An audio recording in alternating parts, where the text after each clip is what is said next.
প্রশ্নটিতে বলেছে দুটি সংখ্যার সমষ্টি 9 এবং সংখ্যা দুটির অনন্যকের সমষ্টি হাফ হলে সংখ্যা দুটির যে কোনো একটি সংখ্যা কত।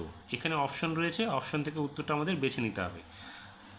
এখানে যেহেতু বলেছে দুটি সংখ্যার সমষ্টি 9, তাহলে আমরা ধরে নিই যদি প্রথম সংখ্যাটা a এবং দ্বিতীয় সংখ্যাটা b, তাহলে আমরা লিখতে পারি a plus b equals to 9।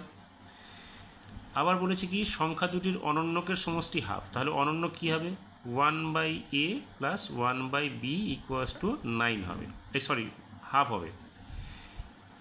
তাহলে এখানে দেখো এই অংশটা যদি আমরা লসাগু করে দিই তাহলে কি পাবো, নিচে পাবো এ বি, তাহলে এখানে কী পাবো B plus A equals to half.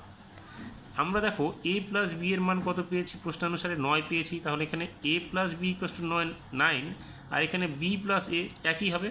তাহলে এখানে আমরা কি লিখতে পারি 9/a/b ইকুয়ালস টু 1/2। বা এবার যদি আমরা কোনাকুনি গুণ করে নিই তাহলে কি পাবো এ বি ইকুয়ালস টু 9 দুগুণে 18। এখন দেখো অপশানগুলো যেখানে রয়েছে এখানে আছে কত 2। দেখো একটা সংখ্যা যদি আমরা 2 ধরি তাহলে অপর সংখ্যাটা কত হবে, এখানে 9 হবে।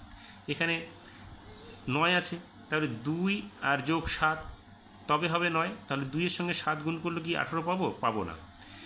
বি নাম্বারে কি আছে দেখো 6, তাহলে এখানে যদি 6 হয় তাহলে বিটা কী হবে 3 হবে, তবে 6 আর 3 যোগ করলে 9 হবে। তাহলে দেখো 3 6 18 গুণ করলে আমরা 18 পেয়ে যাব। অপর ক্ষেত্রে দেখো 5, যদি এখানে 5 ধরি তাহলে এখানে 4 লাগবে, তাহলে 4 আর 5 গুণ করলে তবে 18 হবে কি, হবে না, 20 হবে।